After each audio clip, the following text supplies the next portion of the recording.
나와 내 삶을 빛나게 해주는 태도. 위기 상황에서 주도권을 쥐는 법. 철 덩어리가 연마를 통해 뾰족한 바늘이 되듯 평범함에서 탁월함을 만드는 건 역시 연마의 과정이 필요하다. 세상에 쉽게 얻어지는 성공이란 없으며 실패, 고통, 시련은 성공으로 가는 길에 반드시 거쳐야 할 통과 의례다. 마음을 다스려 인내로 무장하는 자만이 성공의 열쇠를 쥐게 된다는 것을 잊지 말자. 초조한 사람은 침착한 사람 앞에서 실패할 가능성이 높다.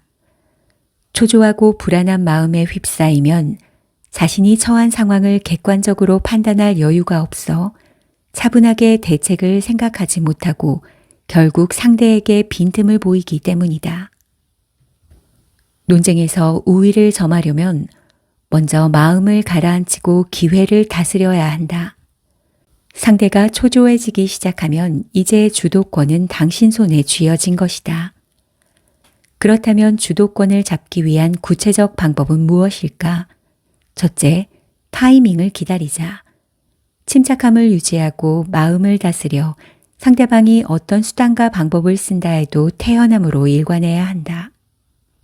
둘째, 타이밍이 왔을 때 수세에서 공세로 전환하여 정확하게 공격하자. 이를 주식 투자와 같은 맥락에서 보자면 어떤 사람들은 주식시장의 작은 흔들림에도 크게 동요해 수중의 주식을 모두 팔아버리곤 하는데 이러한 상황이 반복되면 영원히 이익을 얻지 못하게 된다. 주식시장의 혼란 속에서도 평정심을 유지하며 자신의 소신을 지키는 사람만이 수익을 보장받을 수 있다. 모든 일의 주도권은 어떤 상황에서도 침착함을 유지하는 사람에게 주어진다는 사실을 기억하자. 명품보다 빛나는 내면의 멋. 중국에서는 내가 산 것은 명품이 아니라 신분이자 존엄이다 라는 말이 유행하고 있다.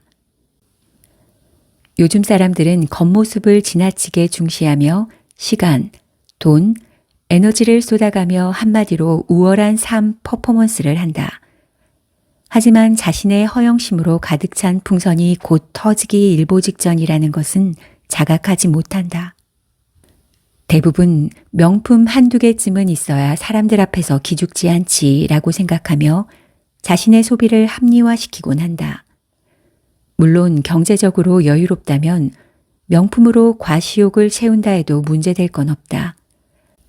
하지만 평범한 직장인의 경우 기본적인 생활비를 충당하기에도 바쁜데 자신의 허영심을 위해 명품을 사들이는 것은 그저 허세일 뿐이다. 명품으로 치장한 후 느끼는 우월감은 순간에 불과하다. 이로 인한 생활의 궁핍과 고통은 어찌 감당할 것인가? 아마도 누군가는 이렇게 말할지도 모른다. 주변 친구들도 다 명품을 가지고 있어요. 명품이 없으면 뭔가 격이 떨어지는 것 같고 얼마나 체면 상하는데요. 체면만 있으면 무거운 빚이 온몸을 짓누르는 고통 따윈 상관없단 말인가? 당신이 센스 있고 매력적이며 유능하고 재능 있는 사람이라면 명품 없이도 충분히 멋있게 살 수 있다. 내면에서 흘러나오는 기품과 멋이 겉만 번지르르한 허울보다 더 빛나는 법이다. 타인의 시선을 지나치게 의식하고 외적인 허용에만 신경을 쓴다면 행복은 점점 멀어지고 마음도 말라버린다. 진정한 나의 인생을 사는 것이야말로 인생을 풍요롭게 만드는 지름길이다. 체면은 태도가 세우는 것이다. 매년 졸업 시즌이 되면 구직전쟁이 시작된다. 졸업 후 실직이라는 비운의 주인공이 되는 걸 막기 위해 모두들 바쁘게 움직인다. 학생들은 좀 더 안정적인 직장을 찾을 수 있도록 졸업도 하기 전에 모든 기반을 닦아놓는다. 그런데 당신이 생각하는 가장 체면 서는 직업은 무엇인가? 사람들은 이 질문에 공무원, 대학 교수, 은행 직원, 대기업 직원 등과 같이 누구나 예상 가능한 대답을 할 것이다. 그러나 이 직업들과 체면과는 전혀 상관이 없다. 체면은 직업으로 얻을 수 있는 것이 아닌 직업에 대한 태도에서 나오는 것이기 때문이다. 자신이 하는 일은 체면이 서지 않는다고 생각하는 이유는 자신의 일에서 스스로 가치를 깨닫지 못하기 때문이다. 자신의 일을 스스로 얕잡아 본다면 일에 몰입할 수 없고 업무 성과는 점차 떨어져 일에 대한 만족도는 계속 하락할 것이다. 사람들은 체면을 위해 좋은 일자리를 얻으려 아등바등하지만 스스로의 가치를 충분히 증명할 수 있는 현재의 직장에서는 그만큼 노력을 쏟지 않는다. 프랑스 디자이너 피에르 가르댕은 그의 직원들에게 만약 여러분이 단추 하나를 기가 막히게 박는다면 어설픈 옷 한 벌을 만드는 것보다 더 가치 있는 일을 하고 있는 겁니다. 라고 말했다. 모든 일은 사회에서 꼭 필요한 기능을 갖고 있다. 체면은 직업이 세워주는 게 아니라 직업에 임하는 나의 태도로 세울 수 있는 것임을 잊지 말자. 자신에게 집중한 삶이 잘 나가는 삶이다. 우리 주변에는 실속 없는 허명을 명예로 착각하여 이를 그 무엇보다 중요하게 생각하는 사람들이 많다. 하지만 허명은 내면의 욕망이자 헛된 망상으로 수많은 이들의 삶을 망치는 주범이다. 허명에 지나치게 집착하면 자신과 타인의 이익뿐 아니라 스스로를 다치게 할 수 있다. 중국 속담에 유명해지면 시샘을 사기 쉽다라는 말이 있다. 명예욕에 치우치다 보면 다른 사람의 질투와 증오의 불씨가 고스란히 자신을 향하게 되어 감당하기 힘든 외적 스트레스에 시달릴 수 있다. 또한 단지 허울뿐인 명예 때문에 친구 형제를 불문하고 서로 반목하고 헐뜯기도 한다.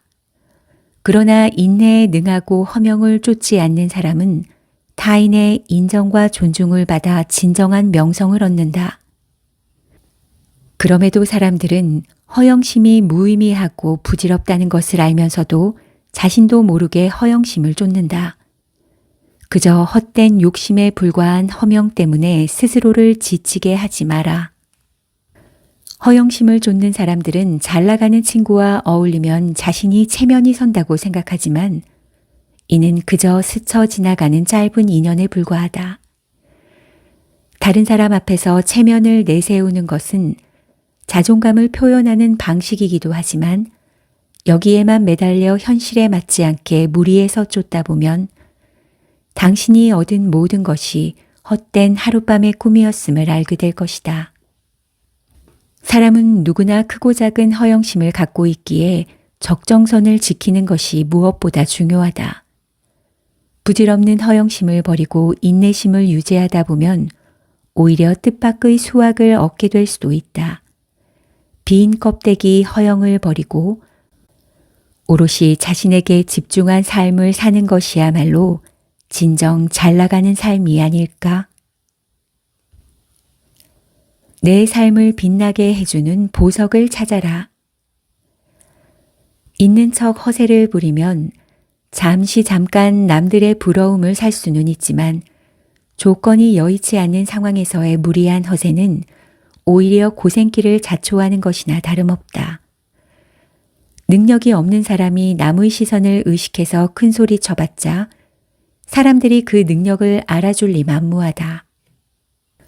허세에 빠진 사람들은 빚더미에 앉을지언정 지금 당장의 호의호식을 중요하게 생각한다. 그러나 이는 결국 또 다른 빚만 불러올 뿐이다.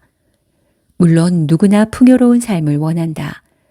큰 집에 살면서 고급 차를 몰며 남들의 부러움을 받는 삶을 누가 마다하겠는가. 그러나 이러한 삶은 실질적 경제력이 기반될 때 얻어지는 것이다.